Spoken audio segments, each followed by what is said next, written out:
अवांजी समातुन ताईं radio voice of Sindh London.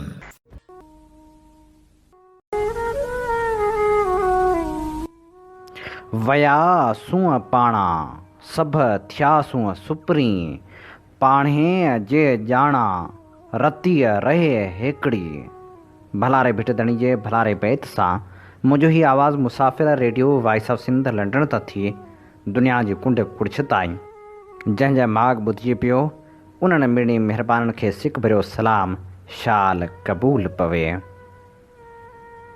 20 अप्रैल 2022 अरबा जे ॾींहुं प्रोग्राम सोच वीचार साण करे आऊं अव्हां जी ख़िदमत में हाज़ुर अव्हां जो पंहिंजो मेज़बान हबीब लगारी। प्रोग्राम जी शुरूआत में अव्हां लाइ इहा ई दुआ त शाल जितो जो सुख सलामती सां हुजो, कॾहिं बि ॾुखियो ॾींहुं न ॾिसो ऐं कॾहिं बि अव्हां जूं मुर्कूं मेरियूं न थियनि।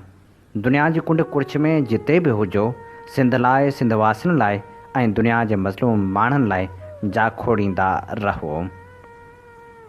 सोच वीचार में अॼु असीं अव्हां जी ख़िदमत में पेश कंदासीं मेहड़ भरिसां ख़ौफ़नाक बाहि जे वाक़े बाबति ख़बरूं। कराची में नाज़िम जोखी जे क़ातिलनि खे सज़ा ॾियारण लाइ कयल एहतिजाज ऐं सिंध जे हालतुनि समेत जग जहान जूं ख़बरूं। ख़ूबसूरत लेखक शम्स मंगरे जो ख़ूबसूरत मज़मून। उन सां गॾोगॾु अब्दुल वाहिद आरिसर जी तक़रीर मां चूंड वर्क, जॾहिं त नाम्यारे लेखक ऐं शाइर डॉक्टर मुश्ताक फुल जी सालगिरह जे मौक़े ते आज़म भट्टी जी ख़ूबसूरत लिखणी पिणु अव्हां जे समातनि जी नज़र कंदासीं। सभ खां पहिरियां पेश करियूं था ख़बरूं। मेहड़ भरिसां फरीदाबाद जे ॻोठ फैज़ मोहम्मद दरियाणी चांडियो वारे इलाइक़े में ख़ौफ़नाक वाक़ियो पेश आयो। 18 अप्रैल जी राति जे वक़्तु ओचितो हिकु घर खे बाहि वकोड़े वई। इतला बावजूदि न फायर ब्रिगेड पहुती न वरी ज़िले इंतिज़ामिया को तहरुक वरितो, जंहिंजे करे बाहि सॼी राति में 120 खां वधीक घरनि खे सड़े रख करे छॾियो। इलाइक़े वासियुनि पंहिंजी मदद पाण तहत बाहि ते ज़ाब्तो आणण जी कोशिशि कई। तेज़ हवा सबबि बाहि तेज़ी सां घरनि खे वकोड़ींदी रही, जंहिं सबबि हिके ख़ानदान जा 10 मासूम ॿारड़ा सड़ी फ़ौत थी विया। ॿारड़नि खे बचाईंदड़ संदन 2 वारिस बि सड़ी ज़ख़्मी थी पिया, जिन खे लाड़काणे इस्पताल मुंतक़िल कयो वियो। होॾे सड़ी हयाती वञाईंदड़ 2 सगा भाइर, 16 सालनि जो मोर, 12 सालनि जो रशीद, 10 सालनि जो आलम, संदन हिकु भेण 5 सालनि जी निर्गस, धीउ इमामदीन चांडियो, 2 भाइर 13 वरनि जो अब्दुल रसूल, 5 सालनि जो हुसैन ऐं हिकु भेण 12 सालनि जी सवेरा, धीउ बहार चांडियो, 10 वरनि जो ज़मा चांडियो, राशिद चांडियो ऐं 7 सालनि जी तहमीना चांडियो सड़ी हयाती वञाए छॾी। जॾहिं त ज़ख़्मियुनि में बहार चांडियो, मोती ऐं जुमन शामिल आहिनि। जॾहिं त बाहि 25 बकरियूं ऐं 30 ढगियूं पिणु साड़े मारे छॾियूं। जॾहिं त ट्रैक्टर, ट्राली, मोटरसाइकिलूं ऐं घरनि जो अलॻि तरह सड़ी रख थी वियो। हद जी पुलिस फ़ौतियुनि जा हरड़ा ऐं उज़वा कपिड़े में वेढ़े पोस्टमार्टम लाइ एम्बुलेंस न मिलण जे करे फरीदाबाद पुलिस मोबाइल में खणाए तालका इस्पताल मेहड़ पहुचाया, जिते इस्पताल मेहड़ जे डॉक्टरनि 8 ॿारनि जे जिस्मनि जा जुज़ा वरिता ऐं एम्बुलेंस जे ज़रिए लाश अबाणे ॻोठ पहुचाया। लाश घर पहुचण ते क़यामत सुगरा जा मंज़र थी विया। मासूम ॿारनि जे सड़ियल लाशनि ते माइरूं, भेनरूं, भाइर ऐं मिट माइट ओछगारूं ॾेई ज़ारो क़तार रोईंदा रहिया। मुतासिरनि दाहियो त गुज़िरियल राति 8:30 वॻे हिकु घर खे बाहि लॻी। जंहिं बाद फायर ब्रिगेड मेहड़ जी इंतिज़ामिया खे इतलाह कयो। उन्हनि चयो त असांजी हद न आहे। जंहिं बाद केन शाह म्यूनिसिपल इंतिज़ामिया खे इतलाह कयो, जिन हद जो तकरार ॼाणाए फायर ब्रिगेड गाॾी न मोकिली। ज़िले इंतिज़ामिया खे आगाह करण बावजूदि बाहि विसाइण लाइ के बि उपाउ न वरिता विया। सॼी राति बाहि वधी 120 खां वधीक घरनि खे साड़े रख करे छॾियो, जंहिं सबबि 9 मासूम ॿारड़ा बि सड़ी विया। कंहिं बि वाहिर न कई। इलाइक़े वासियुनि पंहिंजी मदद पाण तहत बाहि ते ज़ाब्तो आंदो। हद जी पुलिस ज़ख़्मियुनि ऐं फ़ौतियुनि जा लाश पुलिस मोबाइल ऐं हिकु एम्बुलेंस वसीले इस्पताल मुंतक़िल कराया। मुतासिरनि सख़्त एहतिजाज, ॾुख ऐं कावड़ जो इज़हार कंदे चूंडियल नुमाइंदनि तोड़े ज़िले ऐं तलके इंतिज़ामिया खे वाक़े जो ज़िम्मेवार क़रार ॾिनो। होॾांहुं मासूम ॿारनि ऐं औरत जो इजतमाही जनाज़े निमाज़ बाद मढ़ मिटी माव हवाले कया विया। बाह वाक़े जूं ख़बरूं वायरल थियण खां पोइ PP chairman Bilawal Bhutto notice वठंदे तक जे चूंडियल नुमाइंदनि खे वाक़े वारे हंधि पहुचण जो हुकम ॾिनो। ज़रियनि वटां मालूम थियो आहे त अॼु वॾो वज़ीर मुराद अली शाह मुतासिरनि वटि पहुचंदो। ॿिए पासे SUP सरबराह ज़ैन शाह SSP दादू DSP ऐं ॿिया पिणु वाक़े वारे हंधि पहुता। मेहड़ म्यूनिसिपल इंतिज़ामिया जे 3 करोड़ बजट हुजण बावजूदि फायर ब्रिगेड जी गाॾी ते 40,000 रुपया ख़र्च न करण सबबि गाॾी अञा ताईं ख़राबु पियल आहे। केन शाह म्यूनिसिपल इंतिज़ामिया बाह वाक़े बाबति इतला मिलण बावजूदि हद जो तकरार ॼाणाए फायर ब्रिगेड जी गाॾी न मोकिली, जंहिं सबबि इंसानी जानियूं ज़ाया थियूं। DC दादू समीउल्लाह जे हिदायतनि ते केन शाह म्यूनिसिपल इंतिज़ामिया फायर ब्रिगेड जी गाॾी वाक़े वारे हंधि रवानी कई, पर उनखां अॻु इलाइक़े वासियुनि बाह ते ज़ाब्तो आणे छॾियो हो। ॾुख में वरतल माण्हुनि फायर ब्रिगेड गाॾी ते पथराव कयो, जंहिं ते फायर ब्रिगेड गाॾी वापसि रवानी थी वई। दादू जे सियासी समाजी अॻुवाणनि ज़िले इंतिज़ामिया ते केस दाख़िल करण जो मुतालबो कयो आहे। गर्मियुनि सबबि बाह वाक़िअनि में तेज़ी अचण बावजूदि फायर ब्रिगेड जी हेल्पलाइन 16 पिणु गुज़िरियल केतिरनि ई महीननि खां बंदि पयल आहे। साल 2022 दौरान दादू ज़िले जे मुख़्तलिफ़ इलाइक़नि में 50 खां वधीक बाह जा वाक़िआ पेश आया आहिनि, जिन में फरीदाबाद वारे वाक़े में 10 इंसानी जानियूं ज़ाया ऐं मुख़्तलिफ़ इलाइक़नि में बाह वाक़िअनि में 18 ॼणा सड़ी ज़ख़्मी थिया आहिनि। ॿिए तरफ़ 10 ॿारनि जा लाश रखी वारसनि एहतिजाज कयो, जंहिं बाद DC दादू मुतासिरनि वटि पहुतो।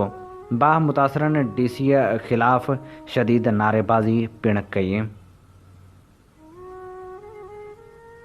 सिंध जे क़ौमप्रस्तनि बाह वाक़े जो ज़िम्मेवार सिंध हुकूमत ऐं दादू जी इंतिज़ामिया खे क़रार ॾिनो आहे।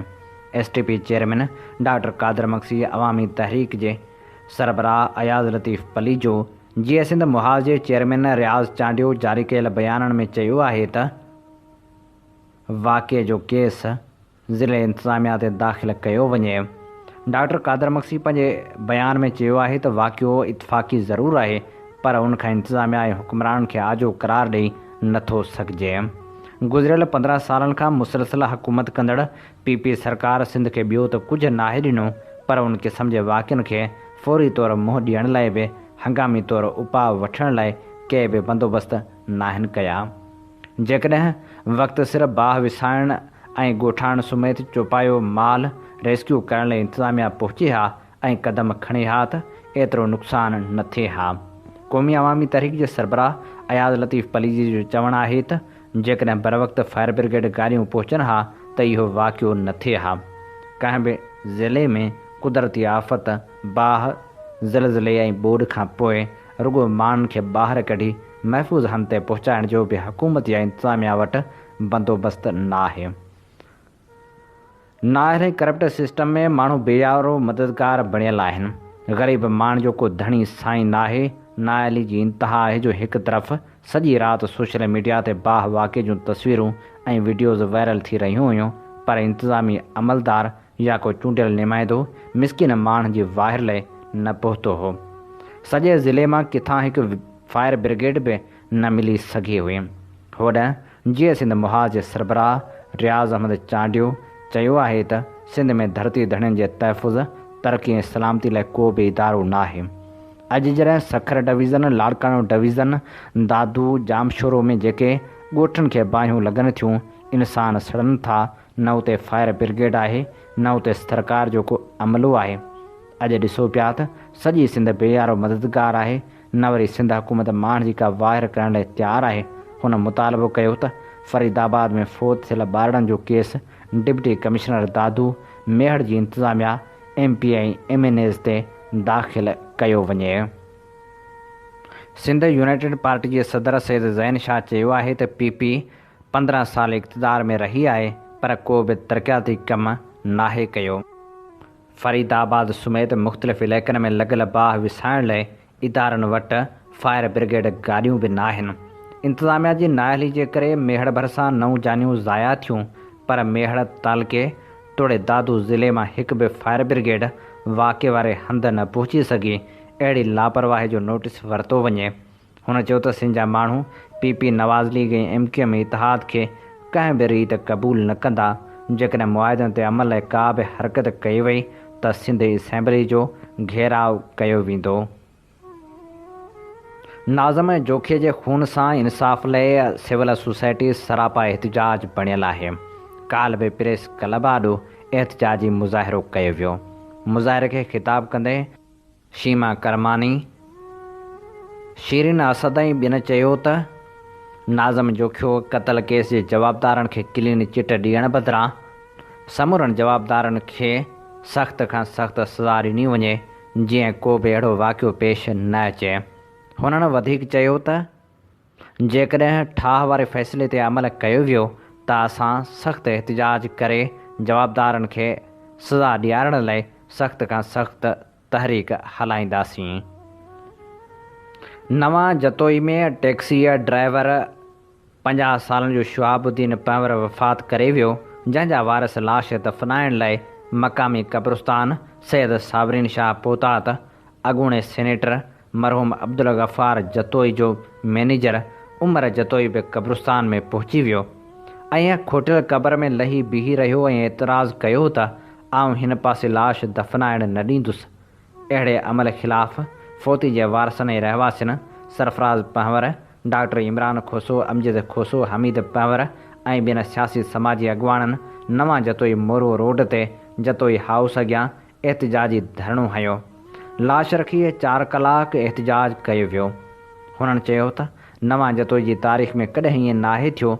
बाअसर उमर जतोई खोटियल क़बर में पाण लही बीही रहियो ऐं लाश दफ़नाइण नाहे ॾिनो। एहतिजाज दौरान अॻूणे ज़िले नाज़िम आक़िब जतोई धरणे वारे हंधि पहुची ॻाल्हियूं कयूं। उन मौक़े ते हुन चयो त क़ब्रिस्तान कंहिंजी ज़ाती मिल्कियत नाहिनि हूंदा। मूंखे वाक़े ते दिली सदमो ऐं अफ़सोस थियो आहे। वारसनि अॻूणे ज़िले नाज़िम आक़िब जतोई जे हली अचण ते धरणो ख़तमु कयो।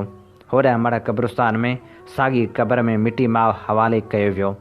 होॾां सराय मोहम्मद उमर जतोई चयो त हीउ क़ब्रिस्तान तारीख़ी आहे, जंहिंमें समूरनि ज़ातियुनि जा अलॻि अलॻि वेढ़ा ठहियल आहिनि, जिन में उहे पंहिंजे फ़ौत थींदड़नि जी तदफ़ीन कंदा आहिनि। फ़ौत थींदड़ टैक्सी ड्राइवर जी मैयत क़ब्रिस्तान में दफ़नाइण खां नाहे रोकियो। मूं उन्हनि खे मैयत पंहिंजे वेढ़े में दफ़नाइण जो चयो, पर उनखे ग़लति रंग ॾेई हुल हंगामो कराए एहतिजाज कयो वियो ऐं गुथा लफ़्ज़ ॻाल्हाया विया। सिंध प्रोग्रेसिव कमेटीअ जी गरजाणी कन्वीनर अब्दुल ख़ालिक जुणेजो जी सदारत हेठि GA सिंध मुहाज़ ऑफिस सचर ॻोठ कराची में थी गुज़री, जंहिंमें कम्युनिस्ट पार्टी जे इमदाद काज़ी, अवामी वर्कर्स पार्टी जे बख़्शियल थल्लो, ज़िया भट्टी, अवामी जमहूरी पार्टी जे हरीफ़ चांडियो, PP शहीद भुट्टो जे एजाज़ मंगी, नोमान शाहाणी, GA सिंध मुहाज़ जे हाशिम खोसे ऐं इमदाद चाचुड़ शिरकत कई। गरजाणी में MQM जे PPA नवाज़ लीग सां कयल मुआदनि खे सिंध दुश्मन करार ॾींदे मुकमिल तौरु रद्द कयो वियो ऐं चयो वियो त MQM सिंध जी आबादी जे कंहिं बि हिसे जी नुमाइंदा जमायत न पर हिकु दहशतगर्द तनज़ीम आहे, जंहिं लाइ पाण PPA Nawaz league charter of democracy में तय कयो हो त उन्हनि सां कॾहिं बि इतिहाद लाइ राब्तो न कयो वेंदो।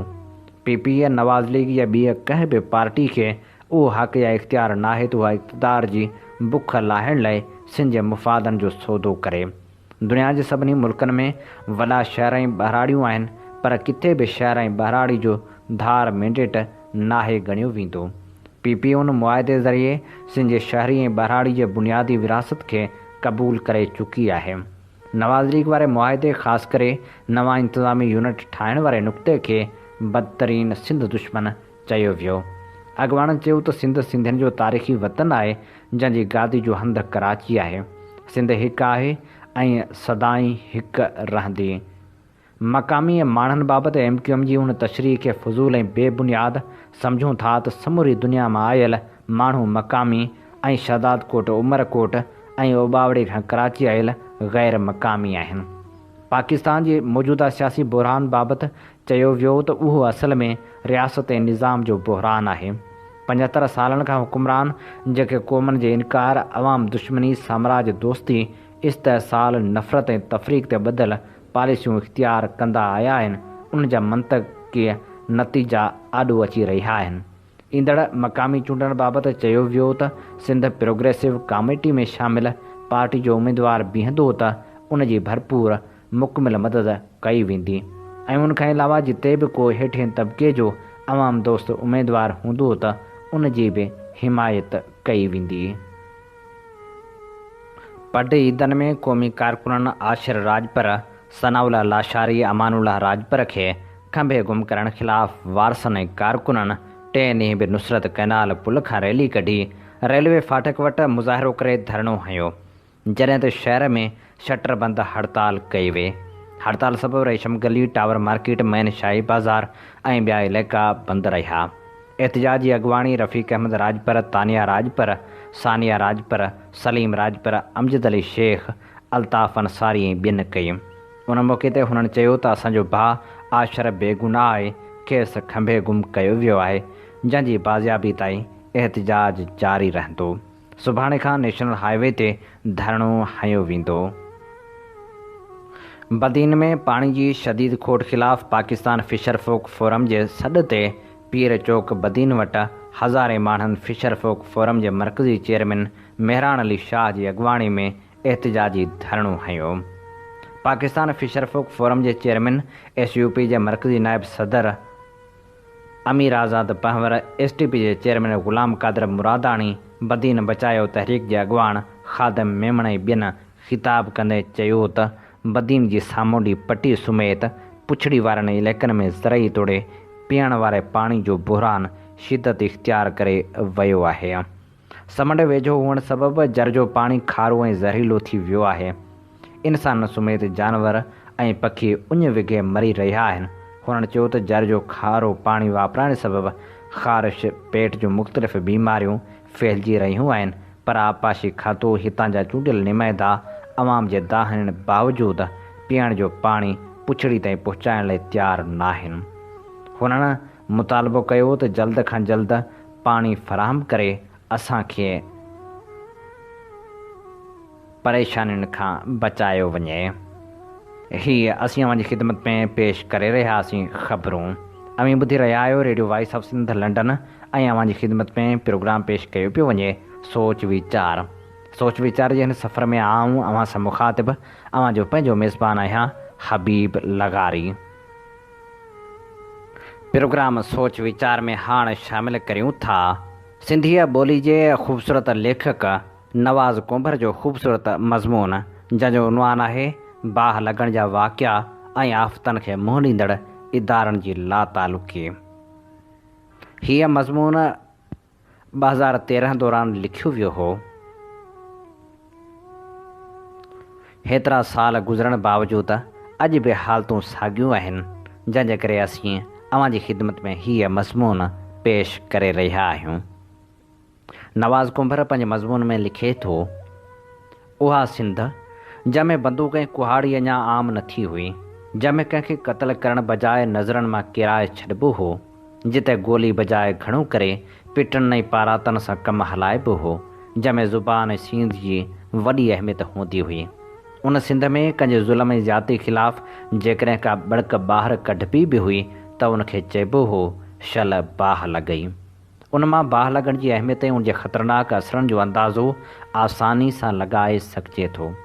सिंध में बाह लॻण जा वाक़िया हूअं आम जाम थींदा रहंदा आहिनि। जेके माण्हू माल ऐं घर बार साड़े ख़ाक करे छॾींदा आहिनि, बाह लॻण जे ॿिनि सबबनि सां गॾु मुखिया सबबु कखावा ऐं बग़ैर लेपे जे घर, बिजली जे तारनि जो पाण में टकराइजण ऐं उन्हनि जो शार्ट थियण बि आहिनि। हूअं त बाह लॻण जा वाक़िया सॼो साल थींदा रहंदा आहिनि, पर सियारे बाद बहार अचण ते वाचूड़नि जी मौसम शुरू थींदी आहे, जेका बाह लॻण जी बि शुरूआती मौसम हूंदी आहे। जीअं हर शइ ते जोबन ऐं जवानी ज़रूरु ईंदी आहे ऐं जवानी दीवानी बि हूंदी आहे, जंहिं बि माण्हू बेकाबू थी कुझु बि करे सघे थो ऐं कंदो बि आहे। ईअं ई वाचूड़नि जी मौसम बाह जी जवानी जी मौसम हूंदी आहे, जेका झोलनि ऐं लुकनि लॻण ताईं हणी वञी हंध कंदी आहे। उहा बाह जेका वाचूड़नि खां अॻु सियारे में मज़ो पई ॾींदी आहे ऐं हर को चुल्ह ऐं जेल ॾांहुं हथ पियो सोरींदो आहे, या उनजे ख़्वाहिश कंदो आहे। सा बाह थोरे अरसे बाद ई ॼण त कुझु अरसो अॻु कयल अहसान जो बदिलो सूद सुमेत हासिल करण लाइ तातारी हमलियावरनि वांगुरु ॻाढ़नि ऐं पीलनि छोलनि वारो अलम खणी ग़रीबनि जे घरनि में काहे पहुती आहे। पोइ उहा बाह न ॾिसंदी आहे का वनी जो ॾाज, न ॾिसंदी आहे का माउ जे जिगर जो टुकड़ो जेको साम्हूं आयो उन मां ख़बर नाहे कहिड़ियूं बाहियूं कढंदी आहे। पोइ जॾहिं उबते कारा ककर ईंदा आहिनि, ज़मीनी बाह खे आसमानी बाह बिजली जे रूप में खियूण अखियूं ॾेखारींदी आहे। बादल गजगोड़ करे बाह खे हाणे घणो थियो बसि कर जो दाबो ॾींदा आहिनि त बाह वञी कुझु झकी थींदी आहे। थोरी घणी बाह खे जीअं बाल्टियूं या फायर ब्रिगेडूं विसाईंदियूं आहिनि, ईअं सफ़ा वधीक आपे खां ॿाहिरि निकिरी मन मस्तियूं कंदड़ बाह खे मींहं कणियूं लिकी ऐं भॼी वञण ऐं बाक़ी बरसाति वारो अरसो ॿाहिरि न निकिरणु ऐं जहिड़ो कर ॿीर में हलियो वञण ते मजबूर करे छॾींदियूं आहिनि। वाचुड़नि बाद जॾहिं झोलनि ऐं लुकण लॻण जी मौसम शुरू थींदी आहे, जेका बरसाति ताईं जारी रहंदी आहे, ओसि ताईं बाह बि किथे न किथे पई भड़को खाई अङण उजाड़ींदी आहे। बाह लॻण जा वाक़िया जेके सिंध में ज़रे घटि सॼो साल पिया हलंदा रहंदा आहिनि ऐं शहरनि तोड़े ॻोठनि में वॾी तबाही मचाईंदा आहिनि, उन्हनि खे हादिसो सम्झी या चई लाॻापियल इदारा आसानी सां जान छॾाए वेंदा आहिनि। फैक्ट्रियुनि में लॻंदड़ घणो करे फुटियुनि जे कारखाननि में बाह ते मालिक इंश्योरेंस कंपनियुनि सां राब्तो करे नुक़सानु भराईंदा आहिनि। उन्हीअ बाह जे लॻण ऐं उन मां थियल हक़ीक़ी नुक़सान बाबति काफ़ी सुवाल बि उथंदा रहंदा आहिनि त इंश्योरेंस कंपनियुनि ऐं फैक्ट्री मालिकनि जी ॻुझे ठाह ऐं मुका जूं ॻाल्हियूं बि पयूं ॿुधबियूं आहिनि, पर पोइ बि उन्हनि जो कमु थी वेंदो आहे। वॾनि कारखाननि ऐं सरकारी ऑफिसनि में लॻंदड़ बाह खे किथे साज़िश त किथे नाअहली या इतफ़ाक़ जो नालो ॾेई इंक्वायरियूं कराए रिपोर्टूं फाइलनि में विझी छॾिबियूं आहिनि, पर घरनि ऐं ख़ासि तौर ते ॻोठनि में लॻंदड़ बाह खे न कंहिं इंश्योरेंस कंपनी जे कन ते का जूं सुरंदी आहे ऐं न ई को सरकारी इदारो अॻिते अची इंक्वायरी करे कूड़ी सूड़ी रिपोर्ट तयारु करे ॻाल्हि अॻिते वधाईंदो आहे। न ई का गैर सरकारी तनज़ीम मुतासिरनि जी परघुर लहंदी आहे, न ई आफ़तनि खे मुंहुं ॾियण वारा इदारा NDMA national disaster management authority या PDMA provincial disaster management authority तोड़े DDMA जहिड़ा इदारा बाह ज़रिए सड़ियल घरनि ऐं मरी वियल माण्हुनि ऐं चौपाए माल जो नोटिस वठंदा आहिनि। उहे बसि उन्हनि खे इतफ़ाक़ी हादिसो करार ॾेई ॾिठो अणॾिठो करे बाह लॻण वारो वाक़ियो ऐं उन जा मुतासिरीन संदन दायरे इख़्तियार में न हुजण जो क़ानूनी जवाज़ ॼाणाए बिल्कुलु लातालुक़ बणिजी वेंदा आहिनि। कहिड़े न अफ़सोस ऐं ताजुब जी ॻाल्हि आहे त जेके हादसा हर साल थियनि, जंहिंमें हज़ारे घर हर साल सड़नि, माण्हू मरनि ऐं बेघर थी क़यामत खीज़ उस में ॿारे बचे खुलियल आसमान हेठि ज़िंदगी गुज़ारण ते मजबूर थियनि, अहिड़ा हादसा आफ़तनि खे मुंहुं ॾींदड़ इदारनि लाइ रुॻो हिकु इतफ़ाक़ी हादिसो हुजनि था। उहे आफ़त नथा बणिजी सघनि। को हादिसो साल में हिकु अधु भेरा या कॾहिं कॾहिं थिए त उनखे इतफ़ाक़ी हादिसो चवण जी ॻाल्हि त सम्झ में अचे थी, हालांकि उन ते बि लाॻापियल इदारनि जी ख़ामोशी अफ़सोसनाक आहे। पर जेके हादसा हर साल थियनि, लाज़मी थियनि, बेशुमार थियनि, किरोड़नि जो नुक़सानु कनि, माण्हू मारिनि, समाजी मुआशी ऐं माहौलियाती ज़ियान कनि, उहे बसि रुॻो हादसा ई आहिनि, उहे आफ़तूं नाहिनि। छो जो उहे हादसा लाॻापियल इदारनि पारां ॿाहिरीं दुनिया जे मुहज़िब मुल्कनि मां कापी करे या फ़ोटो स्टेट ज़रिए हासिल करे ठाहियल क़ाइदनि क़ानूननि मुताबिक़ आफ़तूं नथा थी सघनि, पर उहो बि त ॾिठो वञे त जिन मुहज़िब मुल्कनि खे असांजा इदारा आफ़तनि बाबति क़ाइदा क़ानून वठी कापी कंदा आहिनि, उहे त मुहज़िब मुल्क आहिनि। उते न त एतिरी गुरबत आहे, न ई माण्हू अहिड़नि हालतुनि में ज़िंदगी गुज़ारण ते मजबूर हूंदा आहिनि। उते जो रियासतूं माण्हुनि जी मालिकी करण सां गॾु केतिरा ई आम भलाई जे कमनि करण खे पंहिंजो फ़र्ज़ु सम्झंदियूं आहिनि, पर पाण वटि जिते 3 ॾींहं अॻु थींदड़ इलेक्शन में त उते जा वॾेरा वोट वठण लाइ दाॿे विझण जहिड़ो गाॾियुनि जो जुलूस वठी उन्हनि झुगियल ऐं ॻोठनि में वेंदो हुजे, पर इलेक्शन बाद उन ॻोठ उन जे घरनि या मुतासिरनि जे सड़ण ॾांहुं अखि खणी निहारींदा बि न हुजनि। अहिड़ीअ बेहस मुआशरे में आफ़तनि खे मुंहुं ॾींदड़ इदारा बि साॻियो इलेक्शनी वॾेरनि वारो कमु कंदे हेॾे वरी तबाही खे बि रुॻो उन करे हादिसे जो नालो ॾियनि था त संदन क़ाइदनि क़ानूननि में हादिसो आहे, आफ़त नाहे। उन करे हूअ मुतासिरनि जी मदद करण खां लाचार आहिनि। उन सोच ते जेतिरो बि अफ़सोस कजे ऐं उनजी जेतिरी बि मज़मत कजे ओतिरी घटि आहे। ख़ुदारा हिते जो ज़मीनी हक़ीक़तूं ॾिसी पोइ आफ़तनि ऐं हादिसनि वारियूं वसफ़ूं ठाहियो। बाहि जे मुसीबतनि जे मारियल माण्हुनि जी मदद करण खां रुॻो उन करे इनकार न करियो या पाण खे उनखां लातालुक़ न कयो जो उहे तव्हांजे मुक़ररु कयल नुक़सान जे मयार ते पूरा नथा लहनि। महिरबानी करे ज़रे घटि सॼो साल लॻंदड़ बाहि जे वाक़िअनि खे आफ़त तस्लीम कंदे बेयारो मददगार बाहि मुतासिरनि जी इमदाद ऐं बहाली लाइ कुझु करियो ऐं पाण खे मुतासिरनि ॾांहुं जवाबदार सम्झो। हीअ ख़ूबसूरत मज़मून असीं अव्हांजी ख़िदमत में पेश करे रहिया हुआसीं, जेको लिखियलु हो नाम्यारे लेखक नवाज़ कुंभर जो, जंहिंजो उनवान हो बाहि लॻण जा वाक़िआ ऐं आफ़तनि खे मुंहुं ॾींदड़ इदारनि जी लातालुकी। अव्हां ॿुधी रहिया आहियो radio voice of Sindh London ऐं आउं अव्हां सां मुख़ातिबु अव्हांजो पंहिंजो मेज़बान आहियां हबीब लगारी। जीअं त अव्हां चङी रीति ॼाणो था त असीं radio voice of Sindh London तां अव्हांजी ख़िदमत में उहे अमल प्रोग्राम पेश कंदा आहियूं जिन में सुजाॻी जा सॾ बि हूंदा आहिनि त सूंहं सचाई जूं सुखड़ियूं बि शामिलु हूंदियूं आहिनि। असीं तारीख़ जा पेरा खणंदा आहियूं ऐं उन्हनि अमल किताबनि जा वर्क विराईंदा आहियूं जिन में तारीख़ जा ख़ज़ाना समायल हूंदा आहिनि। असीं चाहियूं था सचाई जो सफ़र अञा बि सघारो बणिजे, जंहिं लाइ असांखे अव्हांजे साथ सहकार जी ज़रूरत आहे। अचो हिन सफ़र में हमक़दम बणिजो त जीअं हीअ असांजो सफ़र सफलता माणे सघे। असीं पंहिंजा प्रोग्राम लाइव त नशर कंदा आहियूं, पर उन सां गॾोगॾु फेसबुक पेज ते बि रखंदा आहियूं। असांजा प्रोग्राम हज़ारनि जे अंग में यूट्यूब चैनल ते बि मौजूदु आहिनि। फेसबुक पेज या वरी यूट्यूब ते वञी सर्च करियो radio voice of Sindh London. असांजा प्रोग्राम पाण बि ॿुधो, पंहिंजनि दोस्तनि ताईं बि पहुचायो त जीअं हीअ अमूल आवाज़ घर घर पहुची सघे। सिंधी ॿोली जे ख़ूबसूरत शाइर डॉक्टर मुश्ताक फुल जो अॼु जनम ॾींहुं आहे।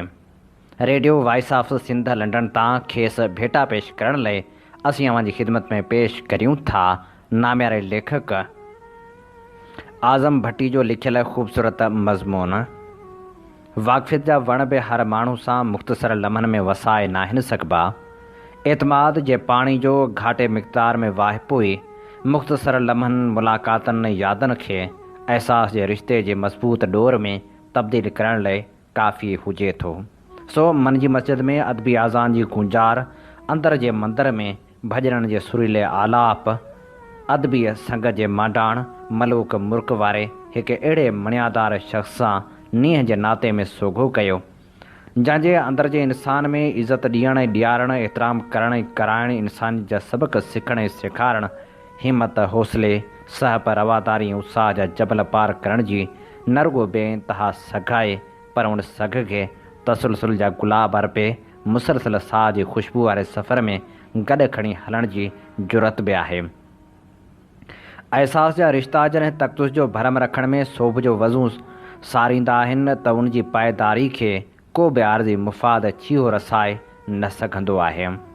ज़ाती मुफ़ादनि खां कोहे दूर निज अदबी मुफ़ादनि सां सलाड़ियल जेकॾहिं मूंखे कंहिं शख़्स जो नालो खणण लाइ चयो वञे त बिना कंहिं घबराहट जे सिंधी अदबी संगत जे रूह रवां ऐं अॻूणे secretary general doctor Mushtaq full जो नालो खणण में का बि देरि न कंदुसि।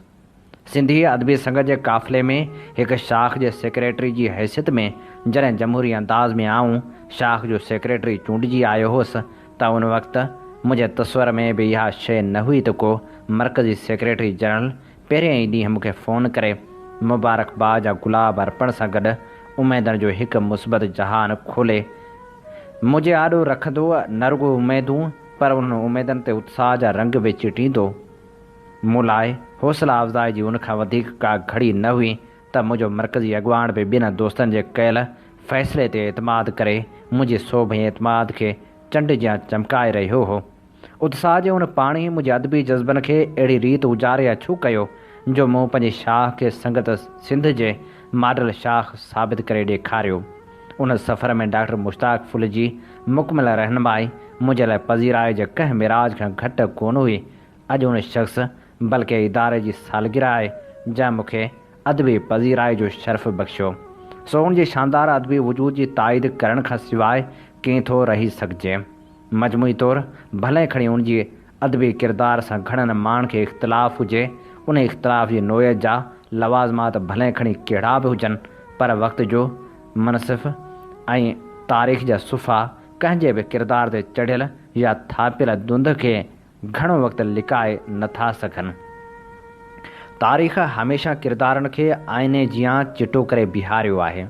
मूंखे बि कवी उमेदु आहे त सिंध जी तारीख़ डॉक्टर मुश्ताक फुल जे अदबी किरदार सां का बि वेसा घाती, नाइंसाफ़ी या ज़्यादती न कंदी, छाकाणि जो अदबी संगत जी मुकमल तारीख़ में जिन बि अदीबनि, शाइरनि, दानिशुरनि पंहिंजो सरवाणी वारो किरदारु अदा कयो आहे, उन्हनि खे मुनफ़रिद मान ऐं मर्तबो मिलण वारा लम्हा कंहिं खां बि लिकल न आहिनि। जंहिं जेके कुझु कयो उनखे तारीख़ ओतिरे ई अहमियत, इज़त, अज़मत ऐं पज़ीराई अर्पी आहे। सच ऐं हक़ीक़त खे बाह ॾियण सां जेकॾहिं उहे शयूं ख़तमु थी वञनि हा त सुकरात कॾहिं बि ख़ुशी सां ज़हर जो प्यालो न पीए हा। ख़ुशी सां ज़हर जो प्यालो पीए मौत क़बूलण खां पोइ बि हज़ारे सालनि पुॼाणा सुकरात अॼु बि सच ऐं सोभ जी अलामत बणियल आहे। मूंखे हैरत थींदी आहे त कुझु दोस्त ज़ाती ऐं गिरोही मजबूरियुनि जे ॾावण में फासी अजीब क़िस्म जी इल्ज़ाम तराशनि खे पंहिंजे रूह जी ग़िज़ा बणाए छॾींदा आहिनि। हूअं बि असां जंहिं समाज में रहूं था उते हौसला अफ़ज़ाई बजाए हौसला शिकनी जी मौसम हमेशह जोभन में रहंदी आई आहे। ज़ाती पसंदि ऐं अनाव जे खोल में रही असांजा अक्सर ज़हन बि ॾॾ थी विया आहिनि। तंहिं करे अहिड़नि ज़हननि मां अहिड़े क़िस्म जूं सोचूं सरजी सघजनि थियूं।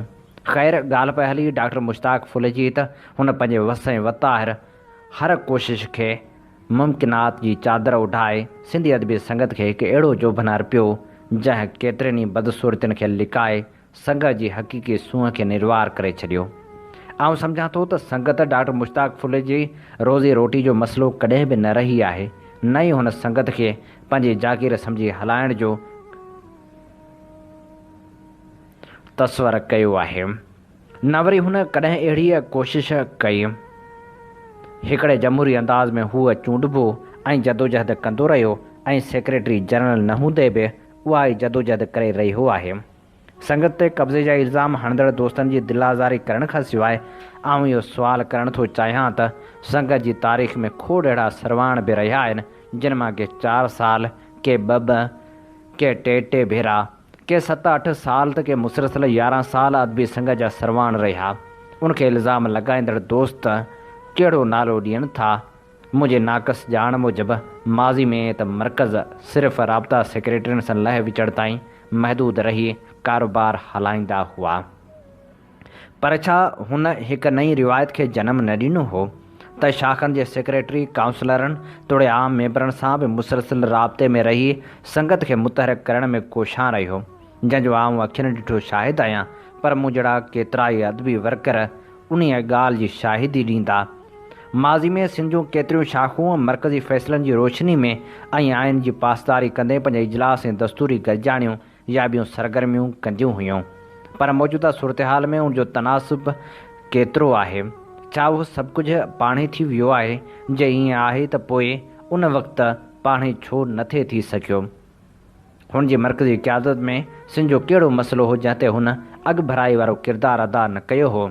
कालाबाग डैम, ग्रेटर थल कैनाल, क़ौमी ॿोलियुनि जे मसइले, सक़ाफ़त खाते जे ज़ियादतियुनि जो शिकार थियल सिंधी अदीबनि, शाइरनि ऐं दानिशवरनि जे अमली पोइवारी, गुम थियल क़ौमी कारकुननि लाइ आवाज़ बुलंद करण, समाजी जबर जो शिकार थियल माण्हुनि सां यकजहती, इंतिहा पसंदी जी यलगार आॾो बंदि ॿधण जी कोशिश, ज़िंदा तोड़े वफ़ात करे वियल अदीबनि ऐं शाइरनि खे यादि करण ऐं खेनि भेटाऊं ॾियणु, सिंध जे मुख़्तलिफ़ शहरनि में किताबनि जूं महूरतूं, सिंध जे केतिरनि ई शाखनि में मुख़्तलिफ़ मौज़ूअनि ते लेक्चर ऐं वर्कशॉप्स, संगत जी सालगिरह जूं सॼी सिंध में तक़रीबूं मुनक़िद कराइणु, सारी सिंध में सकाफ़ती ॾियारनि खे शनाइते नमूने पज़ीराई ॾियारे उनखे पुरजोश अंदाज़ में मल्हाइणु, मुख़्तलिफ़ मसइलनि ते मुज़ाहिरा ऐं रैलियूं, मादरी ॿोलियुनि जो बिल रद्द थियण ख़िलाफ़ जदोजहद राशिद मोराई खां वठी सोभे ज्ञानचंदाणी ऐं साईं इब्राहिम जोयो ताईं खेनि भेटाऊं पेश करण वारियूं समूरियूं सरगर्मियूं अज़ ख़ुदि थी रहियूं हुयूं। छा उन में कंहिं बि मरकज़ी उहिदेदार जो को बि किरदारु नाहे? उहो लाज़मी अमर नाहे त शाखनि जी कारकर्दगी, ज़िले जी कारकर्दगी ऐं ज़िले जी कारकर्दगी मरकज़ जे सालियाने रिपोर्टुनि जो ज़रियो या वसीलो हूंदी आहे। संघ जी उहा कामयाबी कंहिंजे खाते में आहे त सिंध खां ॿाहिरि परॾेह में बि संघ जूं शाखूं नए सिरे सां क़ाइमु थी सरगर्म थियूं। असां लाइ इहो उत्साह नओं न हो त पाड़ेसरी मुल्क भारत में बि नए जोश ऐं जज़्बे सां संघ जो बुनियादु पियो। उहो बि दौरु हो जो सवाइ हिकु अधु शाखनि जे सरगर्मियुनि जी रिपोर्ट अख़बारनि में शाया थींदी हुई, पर हाणे त सोशल मीडिया समूरी पत वाइखी करे रही आहे। छा सिंध में थींदड़ उन्हनि अदबी सरगर्मियुनि जूं सोशल मीडिया ते ईंदड़ सरगर्मियूं ऐं उन्हनि जा फ़ोटूं सभु ढोंग आहिनि? उहा समूरी हासिलात आख़िर कंहिंजे खाते में वञे थी? माज़ी में संघ जा आम कारकुन मरकज़ी उहिदेदारनि खे सालनि पुॼाणा बि पंहिंजे अखियुनि सां न ॾिसी सघंदा हुआ। डॉक्टर मुश्ताक फुल्त ख़ुशियुनि जे काजनि खां वठी ॾुख वारनि लम्हनि में मुक़ररु वक़्तु अंदरि सरवाणी कंदे हैदराबाद, ख़ैरपुर खां भिट शाह, लाड़काणे खां हैदराबाद, टंडे अलहियार खां उमरकोट, पने आकिल खां टंडो मोहम्मद ख़ान पहुची वेंदो हो। छा उहो सभु राब्ते जी खोड़ जो मौत नाहे? बिलाशबा उन्हनि समूरनि शयुनि खे राह रास्त ते आणण में उन सरवाण जो किरदारु अदा कयो हो जेको चूंडजण खां वठी किरदारु कशीअ जो निशानो बणिजंदे बि हिमत ऐं हौसले जे दामन मां हथु न कढे सघियो हो। जमहूरी कल्चर खां वठी पंहिंजे पाण ते इस्लाही तनक़ीद लाइ हू सख़्तु मुखालफ़त कंदड़ दोस्तनि खे बि ॻाल्हाइण लाइ इदारनि अंदरि पूरो वक़्तु ॾींदो रहियो। न त माज़ी में असां पंहिंजे अखियुनि सां इदारनि जे गॾिजाणियुनि में थोरे दस्तूरी इजलासनि में सीनियर अदीबनि खे हिक ॿिए जा पटका लाहींदे ॾिठो। उन हद ताईं जो जूतनि जे वसकारनि जी तारीख़ बि कंहिंखां लिकियलु न आहे। छा उहो अदबी ज़ौक़ वारो ज़मानो हो या डॉक्टर मुश्ताक फुल वारो दौरु जंहिंमें उहे सभु टकसाट टुटी भोरा थिया? जेकॾहिं अदबी संगत में तब्दीलियुनि जे लीकनि खे वेही लताड़बो त उन में केतिरी नवाण जिदत पसंदी जा जोहर जरकंदा नज़र ईंदा।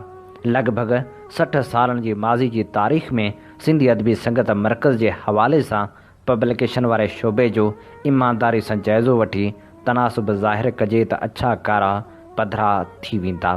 छा उनखां पहिरीं अदबी संगत ॿारनि जे हवाले सां पब्लिकेशन जारी करण वारी तारीख़ मुरतब करे सघी हुई? उन ख़ाल जो पुराव कंहिंजे खाते में वञे थो?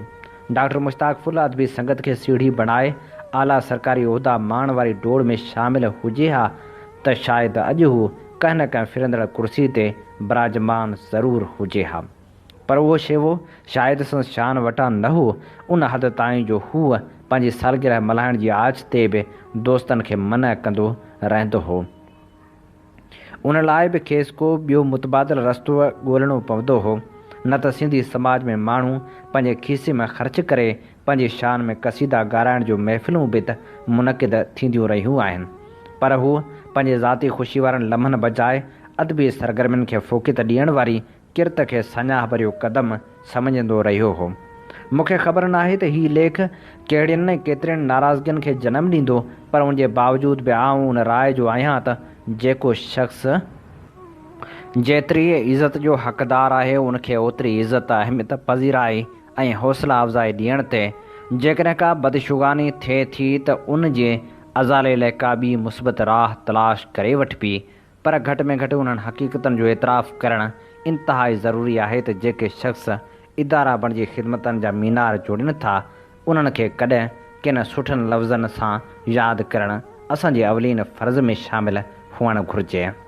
मुस्बत इस्लाह जा मोती कॾहिं बि ज़ाया नथा थियनि, सो अचो त उन्हनि मोतियुनि खे वधीक जरकाइण लाइ साप ऐं रवादारी जी नई तारीख़ रक़म करण लाइ कंहिं निढड़ी सही पर सुठे कम ते बहितर किरदार जी अदायगी ते तख़लीक़ जी सघ खे सूंहं रपण वारे क़दम ते दोस्तनि जा दामन साफ़ रखण वारी कोशिश ते संगत खे साह जो सॻो सम्झी पाए हलण ते मोहबतनि जी प्रचार करण ते संस जनम ॾिहाड़े ते सभु गॾिजी खेसि वाधायूं ॾियो। खेसि का लाभायती अर्पणा अर्पियूं त जीअं हुन जे मन में अदबी ख़िदमत जो को नओं ऐं जदीद सिज उभरी पवे। उहो सिज न रुॻो सिंधी अदबी संगत खे पर समूरी सिंध खे रोशनी जी हिकु नई लहर ॾेई सघे, जेका लहर समूरी दुनिया ताईं फैलिजे ऐं असां सभिनी लाइ फ़ख़ुर जो सबबु बणिजे। अचो त डॉक्टर मुश्ताक फुल खे गॾिजी रूह जे समूरनि सचाइनि सां मन जे पाताल मां फुटी निकितल ताड़ियुनि जी गूंज में चऊं त हैप्पी बर्थडे टू यू। ख़ूबसूरत लेखक डॉक्टर मुश्ताक फुल जी सालगिरह जे मौक़े ते खेसि भेटा पेश करण लाइ असीं अव्हां जी ख़िदमत में पेश करे रहिया हुआसीं आज़म भट्टी जी ख़ूबसूरत लिखणी। अव्हां ॿुधी रहिया आहियो radio voice of Sindh London ऐं अव्हां जी ख़िदमत में प्रोग्राम पेश कयो पियो वञे सोच वीचार। सोच वीचार जे हिन सफ़र में आऊं अव्हां सां मुख़ातिब अव्हां जो पंहिंजो मेज़बान आहियां हबीब लगारी। जीअं त अव्हां चङी रीति ॼाणो था त असीं radio voice of Sindh London तां अव्हां जी ख़िदमत में उहे प्रोग्राम पेश कंदा आहियूं जिन में सुजागी जा सॾ हूंदा आहिनि, जिन में शौर जी ॻाल्हि हूंदी आहे ऐं जिन में तारीख़ जा अमुल वर्क हूंदा आहिनि। असीं चाहियूं था त सुजागी जो ही सफ़र अञा बि सघारो थिए। इन लाइ असांखे अव्हां जे साथ सहकार जी ज़रूरत आहे। अचो असां सां हिन सफ़र में हमक़दम बणिजो त जीअं हीउ सफ़र अञा बि सघारो बणिजी सघे। असीं पंहिंजा प्रोग्राम लाइव नशर कंदा आहियूं, उन सां गॾोगॾु अव्हां ताईं पंहिंजा प्रोग्राम यूट्यूब ऐं फेसबुक पेज वसीले बि पहुचाईंदा आहियूं। फेसबुक पेज या यूट्यूब ते वञी सर्च करियो radio voice of Sindh London. Program सोच वीचार में नई टही जे ख़ूबसूरत लेखक शम्स मंगरियो जो ख़ूबसूरत लेख अव्हां जी ख़िदमत में पेश करियूं था, जंहिंजो उनवान आहे हीरोनी समाज जा बिगड़ियल फ़र्द। उन्हनि सां मुंहिंजो तालुक़ु उन वक़्त खां आहे जॾहिं आउं हैदराबाद बोहरी बाज़ार में हिकु लस्सी जे दुकान ते कमु कंदो हुउसि ऐं असां थरियण लाइ हुननि जा चोरी करे आंदल जूता, टुआर ऐं वाचूं सस्तियूं पवंदियूं हुयूं, जेके रेलवे स्टेशन ऐं सिविल हॉस्पिटल अॻियां सुतल मुसाफ़िरनि ऐं मरीज़नि सां गॾु आयलनि जा चोरी करे ईंदा हुआ।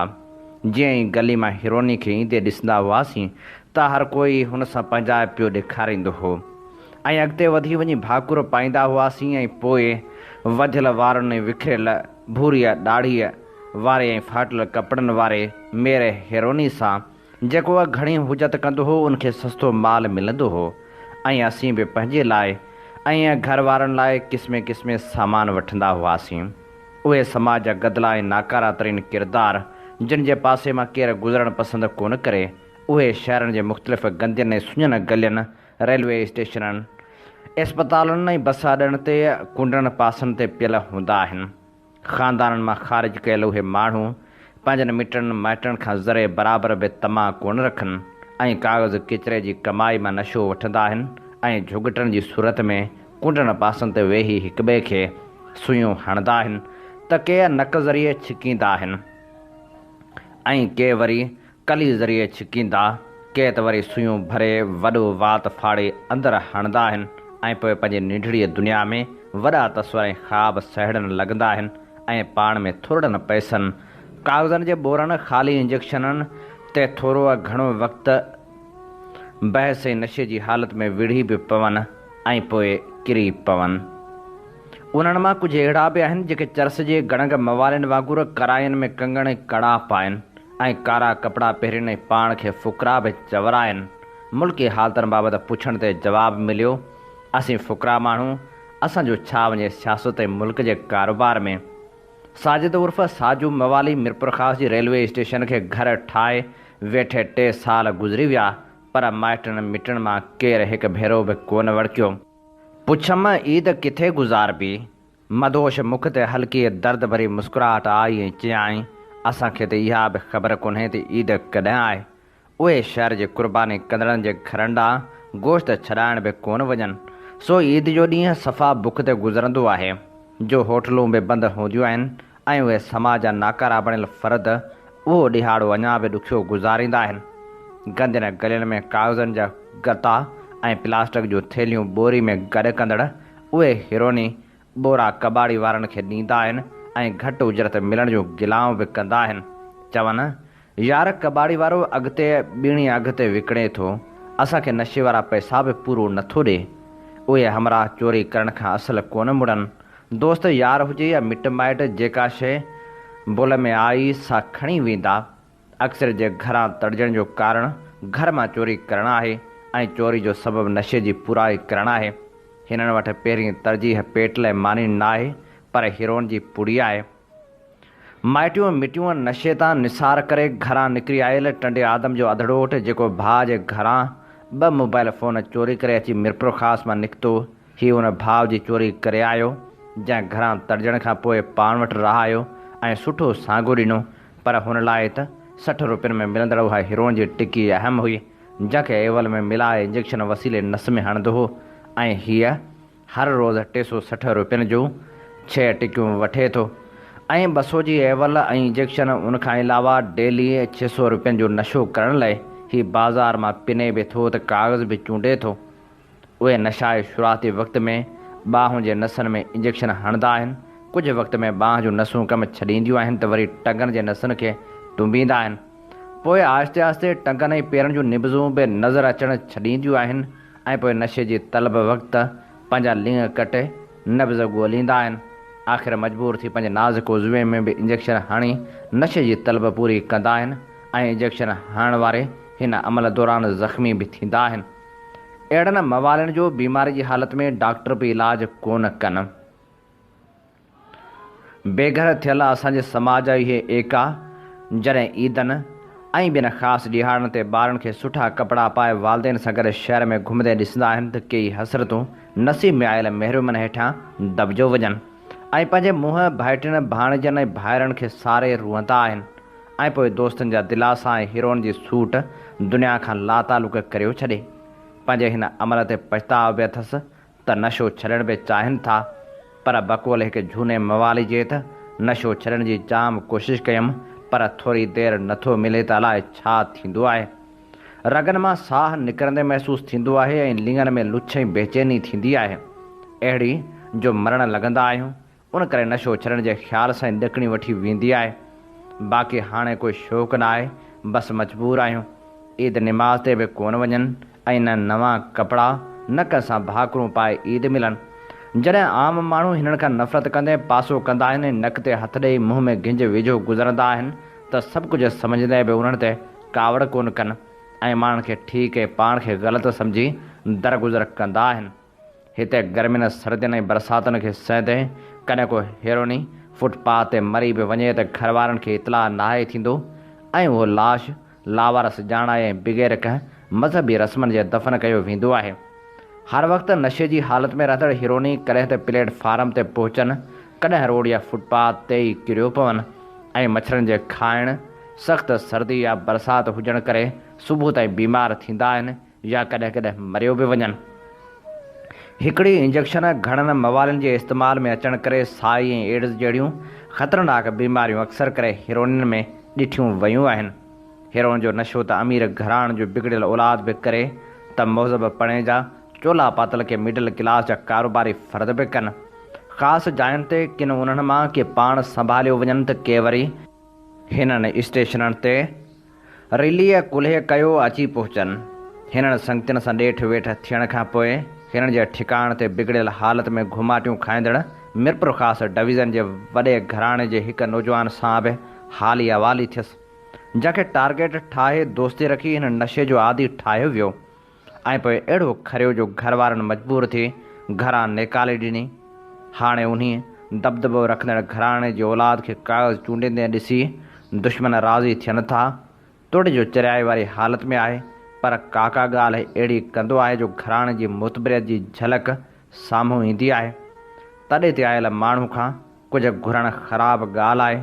सलाह कयाई साईं चांहि पाणी या ॿियो कुझु, हिजाब छॾे ऐं पोइ ॻोठ जूं ॻाल्हियूं ॿुधाइण लॻो। ॻाल्हि खे ॿिनि मवालनि वांगुरु एतिरो ईंघाए ऐं ॻाल्हि हलंदे झूठो खाए ऐं जीअं ई शर्त में अचे त उतां ई अॻिते साॻी ॻाल्हि खे हलाए। समाज जी किनी थियल उहा आङुर असां पाण खां परे ज़रूरु रखी आहे, पर असांजे समाज ते असरअंदाज़ ज़रूरु थिए थी। असांखे घुरिजे त हिन किनी आङुर खे कटण बजाए इलाज करियूं। असांजे समाजी इदारनि तोड़े सरकार खे घुर्जे ते हिननि जा इलाज करे वरी अॻु जहिड़ो कनि त जीअं ज़िंदगी जे मिड़नी लवाज़मात मां लतुफ़ वठी सघनि, पंहिंजनि पोढ़नि माउ पीउ भाइरनि भेनरनि ऐं औलाद ॾांहुं मोटी सघनि ऐं दुनिया जो हुस्न ॾिसण जो हक़ हासिल करे सघनि।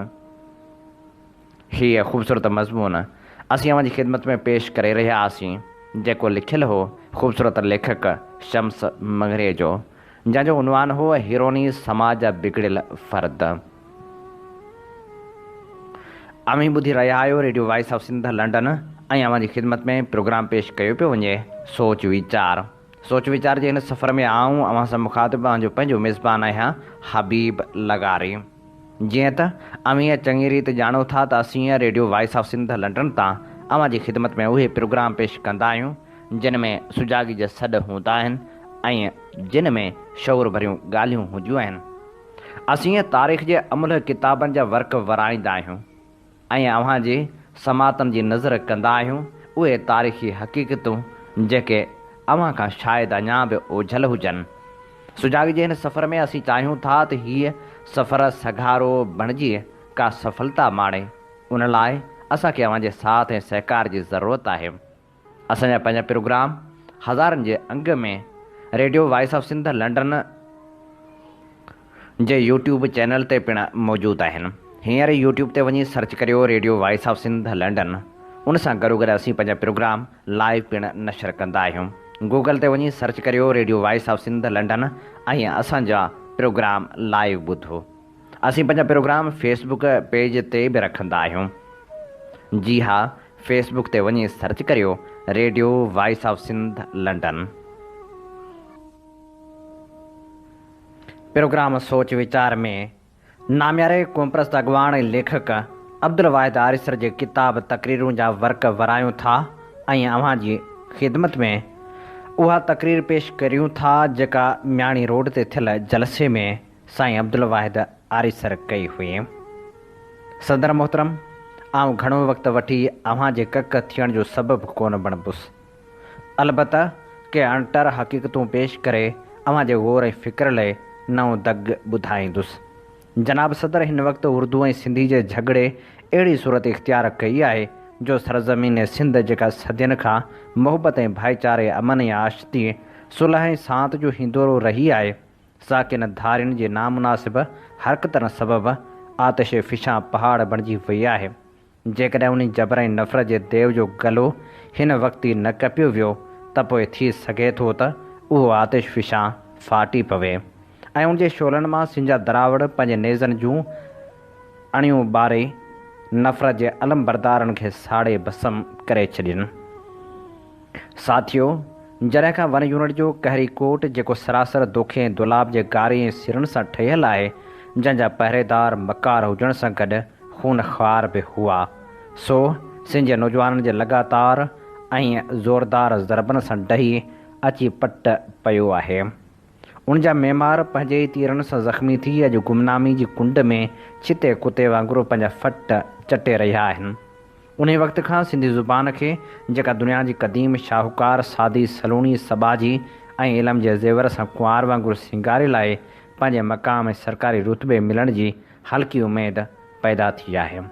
तव्हांखे अॼु नाहक हिकु तवाइफ़ जी हैसियत रखंदड़ ज़ुबान जे ताबे कयो थो वञे ऐं जे उन तवाइफ़ शराफ़त ऐं पाकाई खे साबित करण लाइ बार बार मज़हब जे तक़दुस ऐं पाकिस्तान जी सालिमत खे इस्तेमालु कयो थो वञे।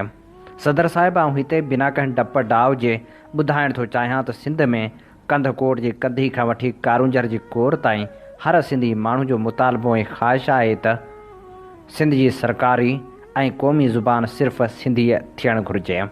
उन करे जो सिंधी ज़ुबान ब्राह्मणनि, अरबनि, समनि, सूमरनि, सोढनि, कल्होड़नि, मीरनि ऐं अंग्रेज़नि जे वक़्तनि में काफ़ी हद ताईं सरकारी कारोबार में इस्तेमालु थींदी रही आहे ऐं अॼु बि हिन ज़ुबान में 13 लखनि खां मथे छपियल किताब मौजूदु आहिनि।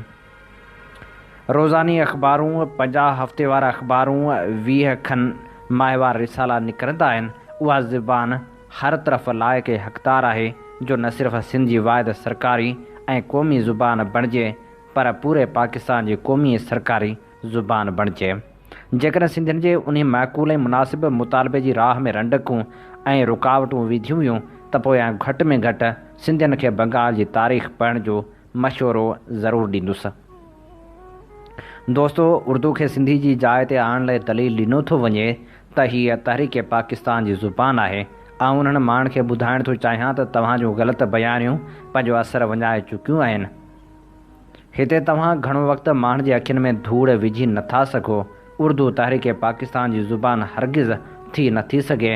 उन लाइ हेठियां कारण आहिनि। इक़बाल पाकिस्तान जो नज़रियो जंहिं ख़ुतबे में पेश कयो हो सो ख़ुतबो अंग्रेज़ी में हो। नंबर 2 करारदाद पाकिस्तान जेका 1940 में पास थी सा अंग्रेज़ी में हुई। नंबर 3 लीग जे प्लेटफार्म तां पाकिस्तान लाइ पास थियल ठहराव ऐं तक़रीरूं 99% अंग्रेज़ी में हुयूं। नंबर 4 मुस्लिम लीग जे सदर मिस्टर जनाह जी ज़ुबान उर्दू न हुई।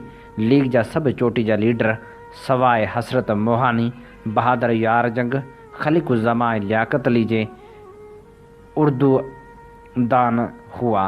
उन्हनि मां लियाक़त अलीअ जे लिखण पढ़ण ऐं तक़रीर करण जी ज़ुबान अंग्रेज़ी हुई। पाकिस्तान जी तहरीक सिंध, बंगाल, बलूचिस्तान ऐं पंजाब में उते जे मक़ामी ज़ुबाननि में हली हुई। उन्ही करे इहो चवणु त उर्दू तहरीक पाकिस्तान जी ज़ुबान आहे इंतिहाई शर्मनाक आहे। दोस्तो, चयो वञे थो त उर्दू इस्लाम जी ख़िदमत कई आहे। उहा प्रोपेगेंडा जमायत इस्लामी जा मज़हबी मजनू पनाहगीर रोज़ानो कंदा रहिया आहिनि। पर आउं हिन मज़हबी इज्तिमा में दावा सां चवां थो त मुसलमान जे रिवायती मज़हब इस्लाम खे जेतिरो नुक़सानु उर्दू पहुचायो आहे ओतिरो शायदि चंगेज़ खान जी तलवार बि न पहुचायो हुजे। हीअ असीं जी ख़िदमत में पेश करे रहियासीं अब्दुल वाहिद आरिसर जी तक़रीर मां चूंड वर्क। इन ते प्रोग्राम सोच वीचार जो वक़्तु पंहिंजी पुॼाणी ते पहुचे थो। पंहिंजे मेज़बान हबीब लगारी खे इन साॻी दुआ सां ॾींदा इजाज़त। वसे भिट तुंहिंजी भलारा सदा, सदा देस परदेस सारा वसन। कॾहिं सींद सिंजी न मेरी थिए, कॾहिं मोड़ कंहिंजा न मुरझाए जन।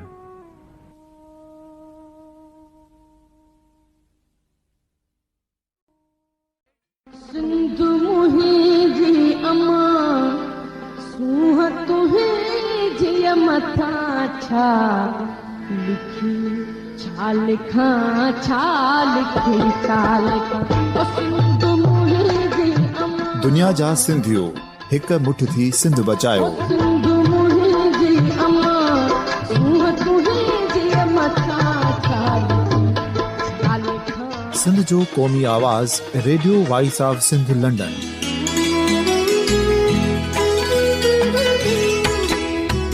Radio voice of Sindh London पंहिंजी नशरियात में सिंध जी सियासत, समाज, इक़्तिसादियात, तारीख़, क़ौमी उमंगुनि ऐं इख़्लाक़ियात मुतलिक़ सिंध जी हक़ीक़ी तर्जुमानी कंदे प्रोग्रामनि खे असराइतो बणाइण लाइ सिंध जे घण घुरनि ऐं धरतीअ सां प्यार कंदड़ अदीबनि, दानिश्वरनि, सहाफ़ियुनि, उस्तादनि, वकीलनि ऐं हर तबिके जे मानवारनि सजणनि खे सिंध में शऊरी इनक़लाब लाइ सहकार जो सॾु ॾियूं था।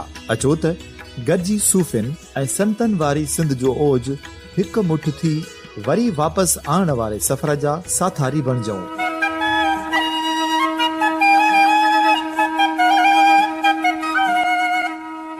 हिक नए सुबुह जी शुरूआत जो पड़ाॾो घर घर, ॻोठ ॻोठ ऐं शहर शहर ताईं पहुचायो। शाल सिंध आबाद ऐं ख़ुशहाल थिए, सिंधी माण्हू सुखियो ऐं सताबो थिए।